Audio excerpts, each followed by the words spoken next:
Oh, look. There you go. Here it goes. What's up, everyone, and welcome to Our Peace Podcast. And thank you for tuning in. My name is Ariel. This is my friend Danye. And in today's episode, we're going to be talking about friendships and womanhood and why it's so devalued in today's society. When I was growing up, I was always told that, you didn't need many friends. Having so many friends couldn't validate who you were as a person. And on a surface level, I agree. But in the same breath, I can say that it does validate who you are as a person on a surface level. I remember a long time ago, a very brilliant man said boys and girls will be judged by the conduct of their character. So, and I think that's, that plays a role in validation to an extent. I guess it depends on how you look at validation as a whole. Why do you think that women are so prejudiced towards each other, or why do we prejudge each other and not give each other a chance firsthand? Why is it always nearly the last option in today's society? Ooh, that's a loaded question. It's a loaded question. That's loaded. And the reason I say that it's a loaded question is because it was kind of a double question. And I have questions about the question, but I'll give my answer. As a woman, I feel like women are played upon each other to be in competition. Now, I feel like, especially in today's society, with the way that we dress, with the way that we behave, with the things that we know, the things we don't know, it's all geared toward possession. And I know that that's not proper, but that's the reality of it. Possession of a provider. And at least that's where we're geared and spoken to about it from the very beginning. Whether our parents directly tell us with their mouths or whether they show us with how they are, as women, we're told, you need to get a provider, a man. Okay, I'm being blunt about saying a man. I'm saying a provider because way back in the day, it was about who could give you babies, who could protect you and those babies, and who could get you guys food. Survival mode. Okay, so the reason why people made it and why they joined together and unionized was in order to survive. Simply put, today people don't understand what those internal feelings are, but I think we put them on a more surface level now. It's more about how this person looks. It's more about, and a woman is told that she's a gold digger if she's looking for somebody who can provide for her, cars, house, food. All of those things are still in line with the survival, but I just feel like we are played upon or played against each other from the very get-go in order to get a provider, as though there's a lack thereof, or as though there's not enough for you on the table. So you have to look, behave, dress, and think a certain way in order to obtain this provider, which then blocks out the word sisterhood. Now it's a competition. And I think that part right there is where the misfire is happening between us. And that's why we don't value friendship, because why would you want friends if you're in competition? Yeah, I agree. Especially the competing. We are not supposed to compare ourselves amongst ourselves, but we do it. And I don't think it's something that we do on purpose. Yeah. I think if we were just to focus on our similarities rather than focusing on our differences, because I feel like the minute we start to focus on our differences, that's when separation is created. And we're more so alike than we are different. Now, we are different. Everybody is an individual, but we are, in many ways, we are also the same. And I think if we were to refocus, then we can actually create friendships or sisterhoods more so because we actually you're making that you have a connection. connection. There's a connection there. So once that door is open, something can be built from there. But women just aren't open to it today. You're just automatically like no, and like I said, I think that's the starter of it, is the comparison. Comparison each other amongst each other, and we're not supposed to do this. Unhealthy. It's unhealthy in any relationship, but especially if you want a sisterhood type bond, you have to change your mindset on women in general. Another thing I wanted to touch on is like our lack of compassion for each other, because we can get into one argument or have one disagreement and it can put us at odds for a lifetime. Like a lifetime usually. And you don't think men are that way? I don't. I mean, we're not talking about that. We're not talking about men, but they're more open to forgive each other. Okay. It really, I think with men, it depends on what you do. Gotcha. With women, it doesn't matter what you do. An offense is an offense. You know, men, it's like, okay, it depends on what you do, but if it's not that, like, I don't know, I guess it's levels to men. And then with women, it's like, there's no like level. they're more crass. They're more like, hey, you do one thing, and they were already on the fence, and now it's like, oh. And I think that has a lot to do with our fragile nature. So maybe that's, I don't know. What do you think? That's, I don't know. Repeat that last part again for me. It's like us not being so like leveled, I guess. Men are more forgiving than women, and I think it's because it's our fragile nature. It's like you offend us one time and it's like we're done with you.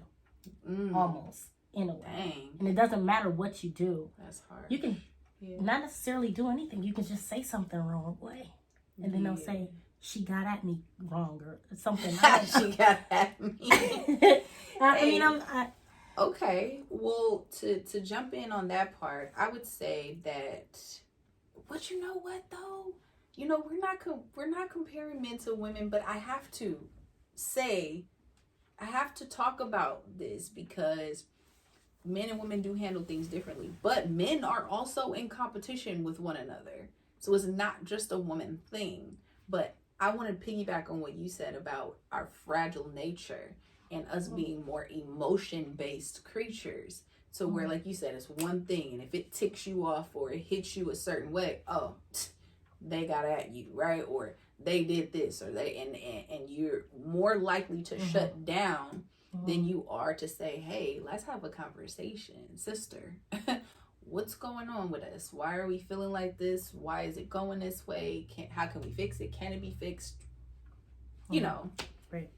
So on and so forth. The fact of the matter is, if I'm looking for a provider and you're in my way, and if we're played against each other from the very get-go, everybody's in your way. Yeah. Not on purpose. You know what I'm saying? Not on purpose, but yeah. Oh, and don't let two people be trying to get the same provider. Oh, you really am. It's World War II.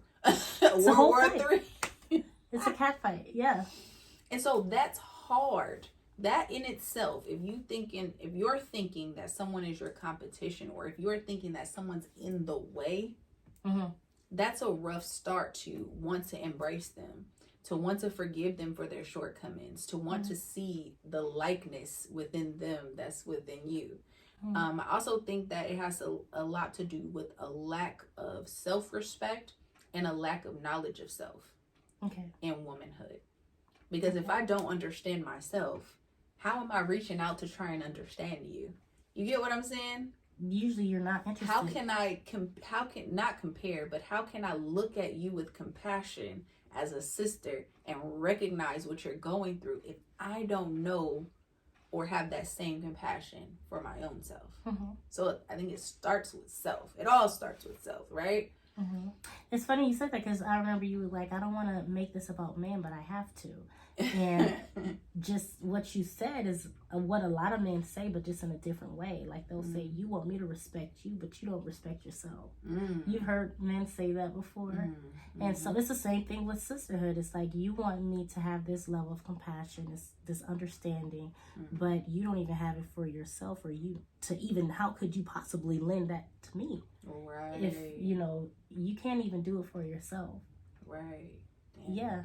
So there's a little bit of a connection there. Yeah, there's some parallels for sure, where it's just like, okay, I can see the similarities there, but I think it needs to change. It does need to change. I can say that. I think that there needs to be a change. And so with women that are friends, okay, let's talk about the ones who are open to, they love friends, right? You love having friends. And so much so, we become so possessive. And we don't like to share our friends. I remember I was watching a YouTube channel, and then there was this one girl. She had have been even a comment, and she said, "I just love your personality. Can we please be BFFs?" And then her friend, I guess she was sitting in the back. She got in the camera and said she already got one. Oh and my I God! was like, right. It came out of nowhere, and she kind of looked like. And I was like, it was funny, but it was very catty at the same time. It was kind of catty. It was funny, and it could have. And listen, she could have, to give her the benefit of the doubt, she could have just been playing, right? However, there's a lot of women that really think like that. They're like, no, you're my friend, and I don't want nobody. It's like a possession. Like you're literally her possession or his possession. Well, let's just narrow it down on the women. You're her possession, and that kind of like, you can't even make other friends without it being a problem. Or you can make male friends, but you can't talk about your other friends. Or you can't talk about your other friends. Or what you do, or how you can't even do it. In most cases, they don't mind you having guy friends. No, it's the girls. It's the girls. It's the women. I don't want to use the word hatred. I want to say it's just a disdain. A disdain, a disgust, like with another woman being a part of, being friends, a group of women being friends rather than. Ooh, I haven't thought about that. I'm not that way. However, I'm always trying to see things from the other side of the coin, right? I'm always trying to see both sides and have that understanding. That gives me a lane to have some compassion with someone, especially if they're misbehaving. If a woman is being possessive, is it safe to say that women influence other women? 100%. Okay, because we're made to be receivers from the makeup of our bodies to the way that our minds think. We are made to receive. And so if I am then brushing shoulders with different people, different women, that possessive friend is gonna feel like these women are gonna have more influence over me than her. What do you think that could be some lane that some women may take who are possessive with their friends? If not an influence, an interference of some sort. If not an influence, maybe they're just very selfish. And they're spoiled or something. This can be the only child. I know they say it's the only child syndrome, where everything is mine, and that includes my friend. Along, you know what I'm saying? Mine. So my man, my child, you're in my way my mom, now. So you're a problem because you're in my way. You're stepping on my toes. Oof. And now you about to feel the wrath of my. Now you about to feel this. You about to feel this. Now you about to get the smile. And don't blame me. If not an influence, some sort of interference of some sort, you're in the way. Do you think that a possessive woman feels inadequate inside and somehow feels like if they have a good friend, that they don't deserve them? And so they want to hang tight to them. Because if I'm not deserving If I don't feel like I'm deserving of a lot of things, a good friend may be one of them. And it might turn me to be a possessive person that wants to just hang on to this person for dear life and not want to share them with anyone, to share their greatness with anyone else, because I know how great they are because we're close. No, I don't think that's inadequate. I think you're just crazy. That's crazy. No, that's crazy. That's crazy. That's a that you need a therapist. So is it safe to say that we should open up the gateways to communicate with each other more? We should. And even the ones who have friends, communicate with your friends. Those of you who have possessive friends, because I know there's out there, those of ladies now that have possessive friends. Wait, okay, let me go back. Some people like that.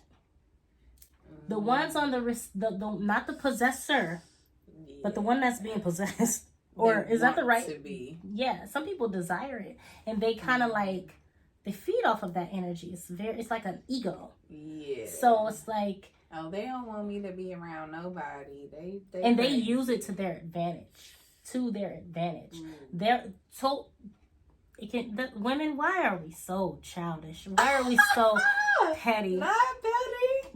We are cattish. It's you know what? It's not a coincidence to me that, like, if you take like how humanity and they liken us to let's just say the I don't know, the wild kingdom, right?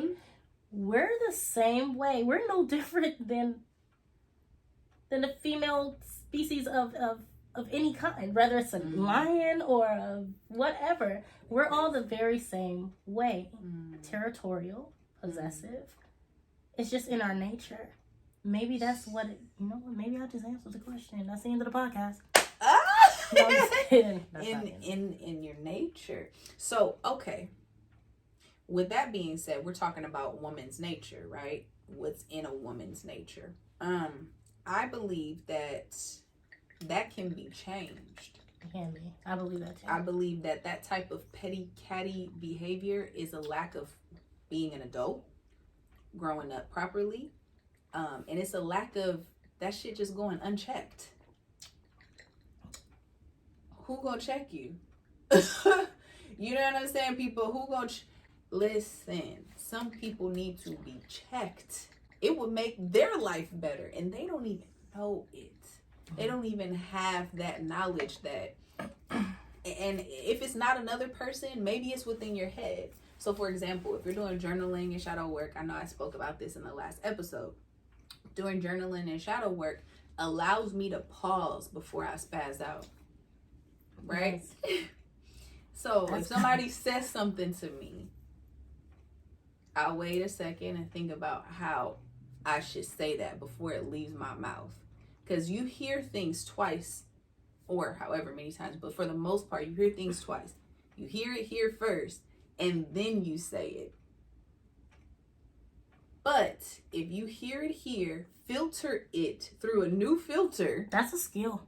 And then say it the right way, depending on who you're speaking to, depending on the scenario, and the guidelines and the boundaries that you have within that relationship, then you know how to speak. But if you just don't try to even filter it, then I'll say the first little catty thing that comes to my mind about a woman that I don't even know. And not looking, and I promise you, I love that you said having compassion for each other. That's a huge thing. You're not gonna have compassion for somebody if you don't have no filter. If I say, oh, why she got that? Why is she wearing that like that? Like, wait, okay, but maybe she feels amazing. You know what I'm saying? Maybe she feels like this is that one. I'm feeling good today. I'm gonna put this on, and for me to then judge her, even if it's within the silence, underneath my breath or something like that. That's that little petty catty childish stuff that needs to be checked, and that can be checked with the proper work. You gotta want it though. Yeah. You gotta want sisterhood. You gotta want it. It's an effort.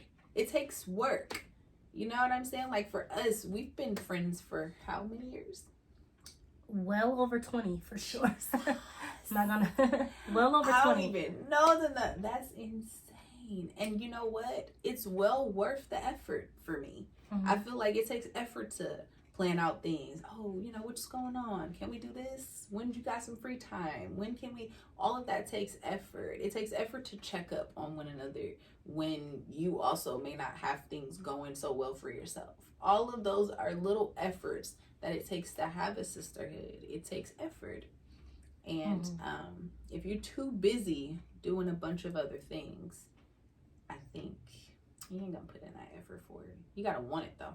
You do have to want it, and that leads to another question of mine. Women who are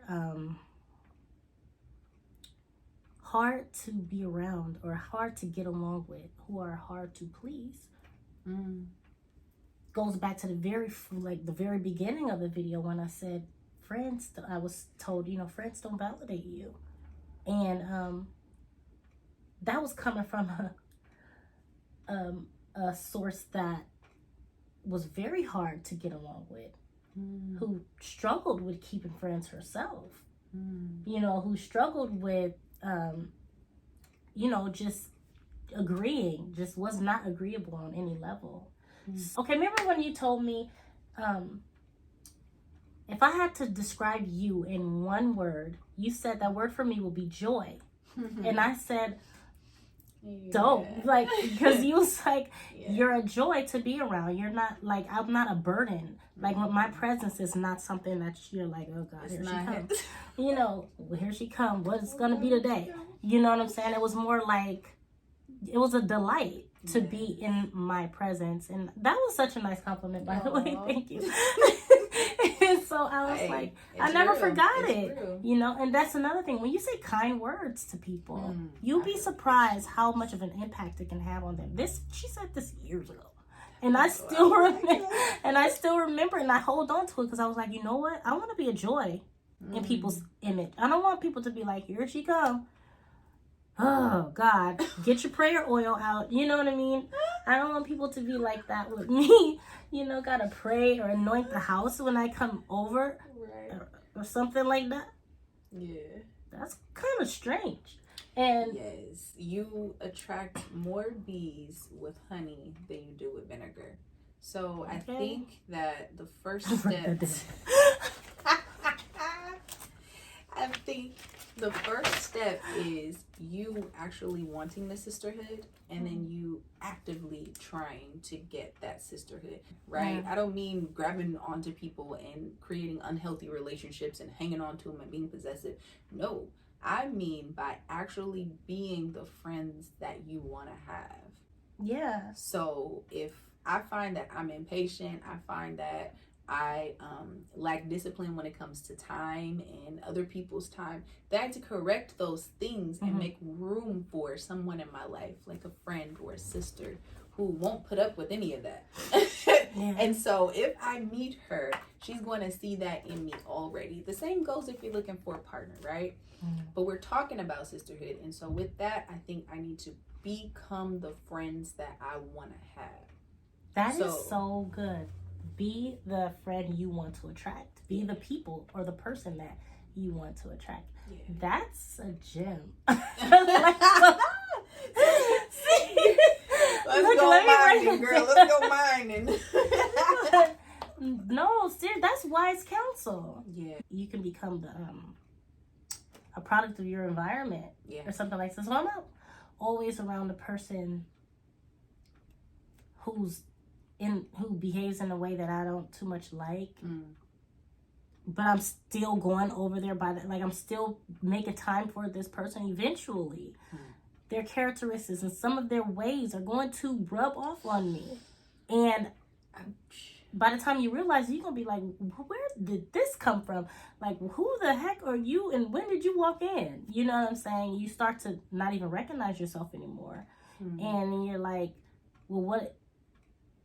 You're trying to figure it out, not knowing all this time that the impact or the influence that this person had on you, and you didn't even realize the influence that they had on you until you started to see familiar ways that wasn't there at first. You know, it wasn't there from the jump, and now all of a sudden it just appeared. That's, you know, you need to I think also, instead of just wanting to have, you know, these surface level friends, you want to get around some people who are equally yoked. Yeah. Now, when I say equally yoked, I don't mean the same. No. It's cool to be around people who are different. If you find people who are alike, that's fine too, as long as you guys rock together, right? But if you get with people who are equally yoked, then you won't do things like gossip. Yeah. You know what I'm saying? It's very simple. Don't talk about people. Don't kill people. Don't steal. Don't envy. I mean, when you start... We ain't hanging around no murders. But when you...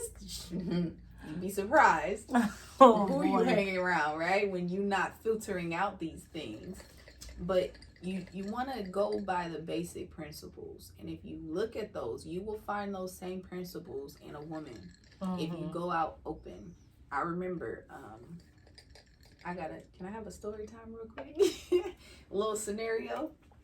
I met a couple people on the ferry. I used to work in the city, and it was a joy to catch the ferry, ride my bike. And I met this lady, and she seemed like she wanted a friend, but I was so exhausted and going through stuff at the moment. Like, I noticed it, but I had no energy to give her.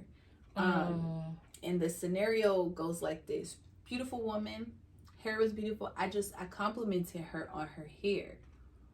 And, you know, I was like, your hair's, you know, I was like, that's a nice hair color. You know, I'm trying to find anything good out of my day. I was having a hard time. I'm just like, where's the good? Where's the good? Oh, her hair looks nice. Let me tell her hair looks nice. I'm looking for something good. Just reaching because I'm not really in the best space. Yeah. And she lets me know, like, oh, you know, she was so happy and thankful, and then she goes on to talk more. But I noticed that I didn't show interest, and then she kind of went into her head and kind of felt like, oh, maybe I'm just doing too much. And I played this back in my head, and this was just like a few months ago. This wasn't long ago at all. And I'm like, dang, why didn't I just hold a conversation with her? Might have been a cool person, you know what I mean? It's just about being more open to friendship, if you will. Yeah. You just never know who God's trying to bring to you as well. You don't know what lessons that person may carry with them for you to learn. You may not know what skills or what good qualities they have, and if you're hanging around them enough, you may pick them up. You know what I'm saying? That's a compliment. And that brings me to another thing, where that little catty part where it says where women try to be like one another. I think that there's a nice thick line, not a fine line, between trying to be like someone and to not be like someone. You can only be yourself, but qualities of a person is something that you want to emulate. So if you find that your friend is tidy, why wouldn't you want to be more tidy if you're not that way? If you find that, you know, help me out here. You know where I'm going with this, right? If you find certain qualities within people that you like and that you enjoy being around, there is nothing wrong with picking some up and putting them in your pocket, so that way you can utilize that knowledge and the skills that your good friends have. That's a part of sisterhood. That's a part of it. That's one of the benefits. We literally learn off. That was our next question, the benefits of sisterhood and friendship. That was the very next question. That is one of the benefits, because we can learn and take and give to each other. And when I say giving is not always physical. Giving is mental sometimes. Giving is spiritual sometimes. Giving is emotional sometimes. Like, just to go back when you say I complimented on her hair, and that opened up the door for her to have. That probably was the first compliment that girl got that day. Aww. You know, and she probably was just like, okay. You know what I'm saying? That goes back to that validation. You said, okay. And she said, okay, somebody this. You know what I'm saying? Like support systems. You can create your own little village, your tiny little village of supporters for you. Because I'm not gonna say all women, but those who are mothers, those who are single, those who are married, you can get support from each and every one of these individual women. And, you know, in ways, and, you know, if you're, say I'm married and say I'm not, I don't know, she's married and I'm not married, but I'm about to get married, I just got engaged and things like that, I can get, especially if her marriage is thriving, I can get some wise counsel from her, and she can, or good supporters, you know, anything from her. So I think support, balance, and wise counsel are some of the benefits that we get from a healthy sisterhood or a healthy friendship. Girl, you know, say that. Healthy village, healthy little village. I think those are some of the benefits. And sometimes you just need somebody to cheer for you. Heck, yeah. Maybe you don't have to have somebody who's always like, if you say one thing, you're like, yeah, you right, you absolutely right, like cheerleader, right? No, but when I say cheerleader, that's not what I'm talking about. When I say cheerleader, I'm talking about if I call and I'm like, hey man, I'm gonna pull the trigger. not the, you know, the metaphorical gun to whatever I'm going through at the moment. And you're just like, man, for what? Like, you're good. This, you know, here's some affirmations for you. You're a great person. You're knowledgeable about this. You always do that. You always, you know, bring light and bring joy. Like, those are the type of things that you get from a healthy sisterhood. Just to add some benefits to what you said there.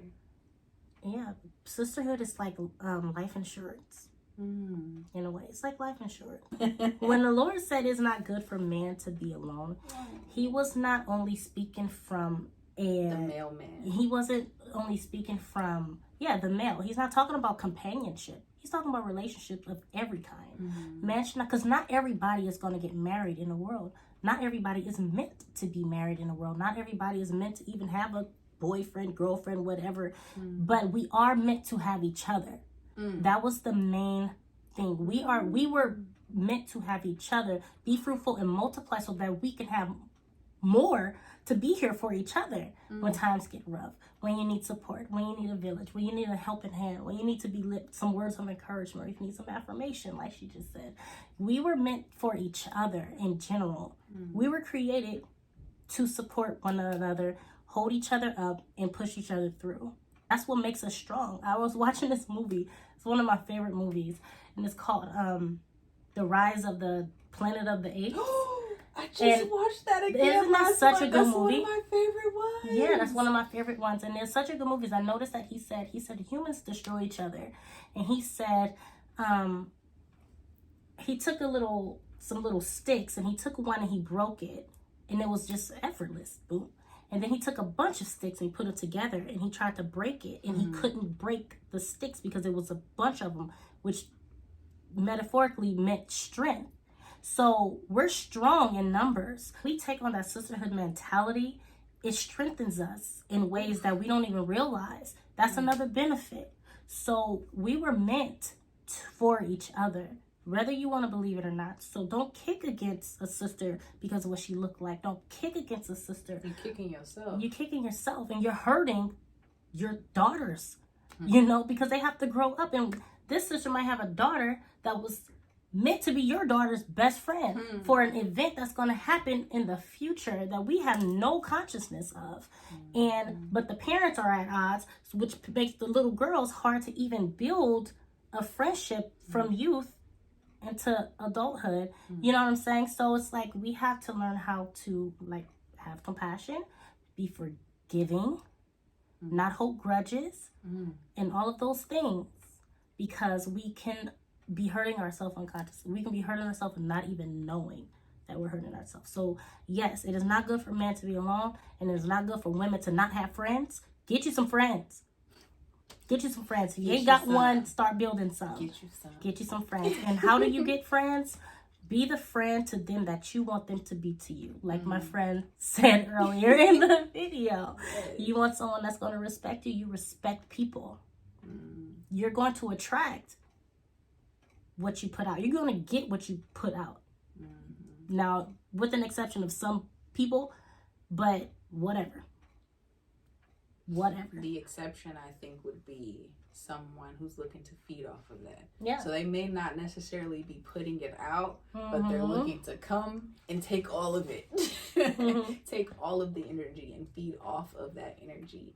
And for us, once again, we were created as receivers. If we receive something, we give it back in multitude. We do. In multitude.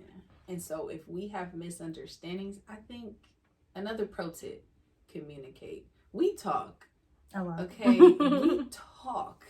And I don't mean surface. We don't just be on the phone. Oh yeah, they was doing this and they was doing that. No. And we don't talk often. We talk here and there, but when we do, it's really to get into the core of each other, to understand where we're coming from, how you really doing, how was your day for real, how's your family doing. Mm-hmm. Those are the questions that we ask one another. We care less about this. The surface talk is cool too, but it's very rare with us. Mm-hmm. And it's just because we have built that comfortability with communication. And when you have that comfortability with communication, you focus on something else. Mm-hmm. You focus on not being misunderstood or having silly misunderstandings between each other. Yeah. If I perceive something wrong for my friend, or if I feel like there's a bad energy, or if I feel like she feels away because something I said, I feel completely comfortable with asking her, hey, were you tripping about what I said the other day? Because I didn't mean, this is how I meant it. Yeah. Do you get it? Like, Yeah. Are we good? Like, yeah, okay. I sure was tripping, but thank you for clarifying. Thank you for even caring to clarify that with me. Yeah. So it's all about having that desire for friendship and for sisterhood. And another thing that I was talking about earlier this morning with my husband is you have to become an adult in your adulthood. So you can blame your childhood. You can blame your mother for her and her catty friends and the demonstrations that they showed you growing up. But after you become an adult, there's too many books. There's too much information on the internet. There's too many people to meet to see that that is not how it's supposed to be. You have to want it for yourself. Instead of just sitting there wallowing and thinking, oh, I have no friends, I have no life, I don't know what's going to go on. No, you got to put in some effort. You got to want it. Anything that's worth keeping is going to take some good energy and good effort toward that thing. With your friends, be honest with them. And when I say honesty, I'm not saying, oh, just go into the friendship and just start. That's on your head. Yeah, that's not what I mean. Use a filter. Yeah, definitely use a filter. And when I say be honest, I'm not even saying just go into the friendship, just telling all of your business. Some things are, I think it's safe to keep to yourself. And then some things are meant to be shared. But the things that are meant to be shared, just be totally honest with yourself, because what you'll realize is that the real you is more interesting than the fake somebody else. So if you're just being honest and transparent with a person, they will receive you much more because they're going to see you like, oh, she's actually cool. You know, this person is actually cool. You know what I'm saying? And and that's where she said the equally yoked, like we're like, but we're different. I think that starts with transparency, that you can't be, fronting, trying to appeal to this person's better nature, but you can appeal to their better nature by just being you. You can save a lot of heartbreak that way too. You can. Because you have heartbreak in friendships too, okay? And you can save yourself a lot of heartbreak if you feel like you want to have a friendship with someone, but they realize that you weren't being genuine with them. And then it crumbles because it has no solid foundation. So I agree with you there for sure. Thank you guys for watching and tuning in with us for today's episode of Our Peace Podcast, and we will see you next time. I'm Danya. Hi, and I'm Ariel. Talk about it. Get you one.